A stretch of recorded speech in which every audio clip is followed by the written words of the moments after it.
guys, welcome to the CVM podcast. So, Siddharth with us. Hi, Siddharth.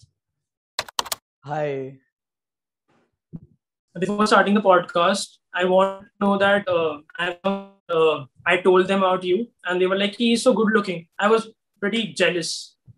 My God, thank you so much. I feel so flattered. And if I was your friend, I would tell you how good looking you are because you're really good looking. But I just don't see why your friends are not saying that. So that's really crazy. But yeah, I feel really flattered. Thank you so much. Okay, so Siddharth, tell us about your journey of coming out and accepting yourself. My journey with coming out and accepting myself started obviously at a very young age. As far back as I can remember, I have always known that I was, different. And there was something about me that a lot of other people around me of my age didn't share in common. I was more attracted to playing with Barbie dolls and playing with feminine toys, and I always felt more drawn to the um, same sex. And it was always very initially it was very it put me down a lot. It put me in a state of confusion. I used to think there was something wrong with me that I had to conceal. So I remember when I was a child, I used to play with. I used to have a lot of female friends, and I used to play with them. All sorts of Barbie games and marrying our dolls and all that. And all the other guys would be playing with superheroes and IPL cards and all of those things. I don't even know what you call them, like Beyblades and stuff. And I was never like drawn to that, and that made me feel very different from other boys. And even my parents used to ask me to start playing with boys and start mixing with boys. And they thought the reason I was attracted to more feminine activities was because probably I was playing with a lot of girls. So then, but I tried playing with boys, but things did not change as much. I would just enjoy their company, but I would not enjoy doing a lot of masculine things because I would personally not be able to identify with masculine things very much. Then came middle school, where I started learning that was something that really made me feel very feminine, and a lot of people perceived me as very feminine because of that. And yeah, it was just a struggle against myself, trying to hide who I am and just be someone else and pretend to be this very masculine boy who's very interested in all sorts of sports. Whereas I despise sports. I hate sports. I have nothing to do with sports at all. But yeah, I mean, I used to pretend that way. And yeah, Okay, that was so how it was. Yeah. yeah. Okay, so like, what was your friend's reaction and what was your parents' reaction? This is a question which. Yeah, so I'm coming to that. So in middle school, it was just me denying my identity, and it kind of continued through 10th grade, 11th grade also. I think in the beginning of 11th grade, around beginning or end of 10th grade or beginning of 11th grade, I finally decided to, just accept who I am, because there at that point I was coming across a lot of social media, a lot of representation, and I was realizing that it's okay to be who I am, and that this is a valid identity and there are other people. I'm not the only one. So I decided to come out first to my friends. And honestly, so the school that I come from isn't a very queer friendly space, but I had my share of who were uh, okay with it, who were supporting me, who were there for me. They were mostly female friends. My male friends mainly cut off because of this, and it is not how it is anymore. I have a lot of male friends now, but at that point, the environment I was in and the age group I was interacting with, I think everyone was not very queer friendly. Yeah, so that was that. My parents, well, I did not come out to them. They kind of found out. And yeah, that was the tough part because they, we all of our parents come from like a different generation. We have a different generation gap. And my parents have been raised up in very conservative environments where, they still believe in castes and you know, these ritualistic practices that should be done. So they were obviously not very accepting. They're still not very accepting. They're struggling with it. My mother is coming to terms with it. My father is very oblivious. He acts like it does not exist and he doesn't want to accept that this thing exists within me. And yeah, I mean, their reaction initially was very extreme. They were very like thrown off by it, and they tried a lot to fix me in certain ways. They used to take me to the temple and all those things they used to do.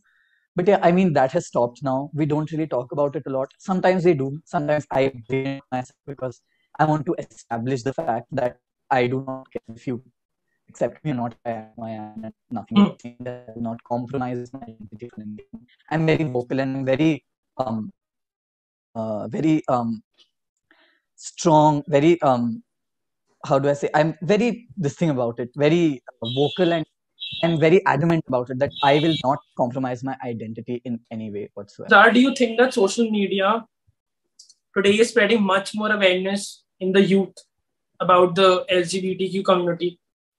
So I think social media is a platform which the users can utilize to amplify their voices and spread awareness and just um,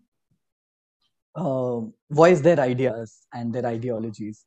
And it is obviously providing a great resource, a great platform for a lot of minorities like queer people, DVA people, and a lot of other people who are discriminated to just amplify their voices and educate people. And that is a great thing. But I think every coin has two sides to it. So there are a lot of other people who are misusing this platform to spread a lot of negativity, to just reinforce ideologies and practices that harm a certain community or certain individual, and just do things that are very unnecessary and very uncalled for. So I feel as a platform, the different social medias that we have, they should work more towards filtering their content and keeping a regular check on what is being uploaded or being posted, because a lot of times we see that there is some content that is problematic, that is targeted towards someone, attacking someone, and we try to report it, we try to take it down, but there is no response from the social media, the media organization. So I feel that is a major requirement. But as you said, yeah, it is definitely like providing a platform to a lot of people. Achha, as I know that you are a very good Kathak dancer, so tell us about the queer phobia in the field of classical Kathak dance. Wow, that's actually a great question. So classical dance has always been perceived by the society as something feminine, as something that females do and are supposed to do. Like we always see mothers will put their daughters in, a dance class and say, ki chalo sikho. But boys are always sent to, like, I don't know, karate class or some sports academy. And in general, the society views dance and art in general as something very feminine. And that has sort of created this because again, femininity is seen as something wrong by our society, by a patriarchal society, and men being feminine is something that really threatens our society very badly. So the field of dance has retaliated this, according of feminine status to it by trying to be very masculine. So now they see feminine men as something wrong, as something disadvantageous. So there is always this saying in our dance field कि मर्द की तरह नाचो and मर्द को मर्द की तरह नाचना चाहिए, which I find is very wrong because my definition of mard is very different from another person's definition of mard. And a person who may present as a man may not from within identify as a man. And art is a personal expression and they are expressing their identity through it. And I don't see anything wrong with that. So this is the queer phobia, like femininity is seen as something inherently wrong. If a person who's male presenting is feminine, it is seen as something inherently wrong, something disadvantageous, and it is called out a lot, and I don't know why. And then comes the sexuality part. Like queer identities are, especially amongst males, is directly associated with femininity, which is very unnecessary because sexual orientation has nothing to do with gender. A very masculine man can be gay and a very feminine man can be straight. It has no relation See, whatsoever. apart from I don't know about other people, but I have seen your 2-3 videos, and you're a fabulous kata Thank dancer. you so much. That means a lot. So yeah, I mean, that's it. My dance personally, I also try to. I feel my dance is also not very masculine. I have a certain amount of grace that I see in my dance, and I have gotten a lot of critiques saying, "Oh, you must make your dance more masculine." But I'm very open to constructive criticism, but this is something I do not see as criticism because I think my femininity is not something that I see as a disadvantage, and that is how it should be. There are a lot of talks I see happening these days. Ki men should dance like men. Yeah, men can dance like women if they're playing a female character. Why? Why is there a definition of what is manly and what is womanly? Why can't manly and womanly be subjective to every individual and how they want to present? And that is how it should be in dance. And another thing that I was talking about, sexuality. In dance, femininity and queer sexuality is very associated, and people start defending, and as a result what happens that queer people get very threatened because they are attacked and targeted, and which flow forces them to stay closeted for more than they would have wanted to, and it scares them. It is scary to be a queer dancer in the field of classical dance, especially because you are discriminated against and you're seen as something that is fundamentally it is seen as something fundamentally wrong with you. Do you ever feel alienated because of the society? Like, कभी ऐसा लगता है कि for example कि काश मैं US में होता या फिर शायद मैं किसी और कंट्री होता where these things are very normal? Well, first of all, I want to say that I think being queer is not very normal anywhere. In every society, it being queer in the US may be more widely accepted than it is being queer in India, but being queer in the US is still less accepted than being not queer in the US society. In every society, by someone or the other, by some institution or the other, being queer is seen as something fundamentally wrong. But it's seen as a disadvantage, as something wrong. And yeah, I mean, it'll take a long time to change that because we have been only recently been accepting and been educating people about queer identities and being queer and the LGBTQIA plus identities and stuff. So it'll take a lot of time for it to get extremely normalized like it is to be straight. But yeah, I mean, sometimes I do feel alienated. A lot of times, actually, so many things like just the representation of my identity, or how I have to like wait for 3 seasons on a Netflix series to finally be able to see one queer couple and be like, oh yeah, I relate to this. Or maybe just seeing on phobia, the queer phobia that's there, or it's just sometimes something as simple as my friends saying something that they do not realize is affecting me but is affecting me. These things also happen because um I think it is because our identities are so less, like they are not normalized on a very ground level. They're this education is on a very on a level where you have to be there on social media and be very active on social media or on some sort of Twitter or some platform like that. It is not, people are not educated about queer identities at school level, or at a very basic level where from their very childhood it is ingrained into them that these people also exist among us and it is normal. So it takes time for people to educate themselves and normalize this. So yeah, I do feel alienated, but no, I never feel like, oh, I wish I was in another place where it is more normal, because after interacting with a lot of people from abroad who identify as queer and just watching all the representation that is there on social media, I realize that anywhere I go at some point or the other, I will feel alienated, and it is something that comes as a part and parcel of me being queer, and I have to deal with it, accept it, and fight it as and yeah, I need to just do my best to have it like not let it affect me. Yeah.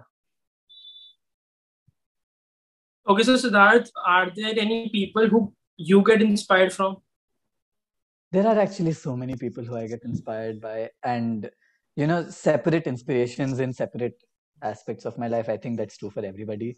So one of my biggest inspirations for when I was struggling with my identity and in terms of accepting myself would have to be so I watched this show called RuPaul's Drag Race. It's a great show.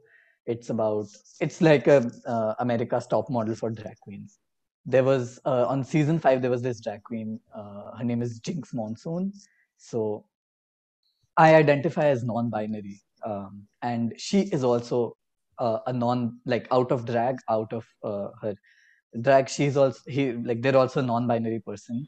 Their name is Jerick Hoffer, out of drag, and I really feel inspired by them because I can really identify with them. And if you see the season, they were very bullied by the other drag queens and um, their other competitors for being different in their expression of drag. And I feel I can relate to that a lot because after I came out as non-binary and after my gender expression is very fluid and it changes with time. So I also used to get a lot of discrimination from people within the queer community for being a bit feminine or for not being cisgendered. So I could really identify with her, and the way Jinx dealt with all of them, she just really inspires me. And for my dance, I have my biggest inspiration is one of my gurus, my Ridhima Bagga, Shrimati Ridhima Bagga. She is one of my gurus. I learned from her, and it is her. She as a dancer and she as a person both inspire me so much. I just strive to be like maybe 2% of what she is like right now, and trust me, I take classes from her, online classes, every week, twice, thrice a week. And every conversation with her is so liberating and she's so understanding and she's such an amazing dancer, but she's so humble and she is so friendly. It is unbelievable. And it restores faith within a person that, there are people who you, there are, like, it restores hope for like just the fact that there will be people there for you no matter who they are or how much above they stand, like how much above you they stand or how much of a higher position they hold over you. There will be people who will be there for you, and you really need those people who are there for you as a mentor but also as a friend at the same time. And I think Ridhima Didi is one of those people, so I really get inspired by her. Another person that really inspires me and who is a more well-known figure in the entertainment world, and a lot of people would be able to identify him who are not aware or are very familiar with the pop culture or drag culture, is Rituparna Ghosh. He is a very famous director in Bollywood and Tollywood, which is the Bengali film industry. He was a queer. He identified as queer, and he also, like us, is an Indian in a homophobic society, but he really uh, never let all the hate and all the homophobia stop him. And he was one of the most successful directors of um, like known in the history of uh, entertainment and film and movies. And he he was very vocal about his identity. He was very, very unapologetic and very, very loud and proud. And it was so nice to watch him and to be able to find someone who I could relate to and identify with. And he really inspired me to, never try to hide myself from others and from my own self. So yeah, that is something. He's someone I really look up to. Okay, so Siddharth, we have this fun game. You have to smash one person and you have to pass one person. Okay, so Varun Dhawan or Hrithik Roshan? I'm not the biggest fan of either of the two, but just going by looks, I'd say Hrithik Roshan, smash, and Varun pass. Yeah. Charlie Puth or Shawn Mendes? Well, so I had both phases. Like early, I had my Charlie Puth phase, I had my Shawn Mendes phase. I think I'm gonna have to say Shawn Mendes, definitely. Okay. Yeah. Okay, so I'm a very big fan of Ranbir Kapoor. So Alright. Ranbir Kapoor or Ranveer Singh. So was that a cue for me to choose Ranbir Kapoor when you mentioned that you're a big fan of him? Okay, so I think yeah, I'd also have to go with Ranbir Kapoor because Thank who you so would not much. go with Ranbir Kapoor? Yeah, you're most welcome. We have this in a podcast that one question is from your side to me. Anything you can ask me.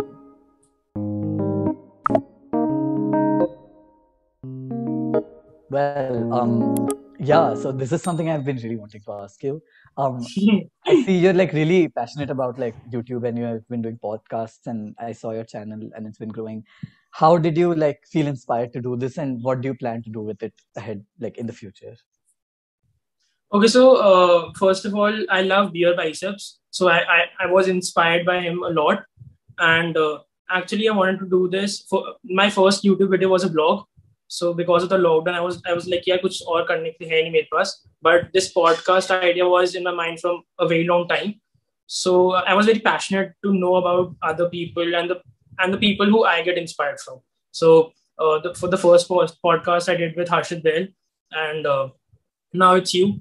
And I hope for the बहुत अच्छे people मतलब आते Definitely, रहे. like you're doing such a great job, and I feel like Thank you so much. you seem so committed to it, and yeah, it seems great, and I'm so like glad that you chose me for your podcast, and it's really amazing being here. Thank you so much. Thank you so much. Okay, so thank you so much, Siddharth, for coming in this podcast. It was lovely having you. So It was lovely being here as well. Thank you so much for having me.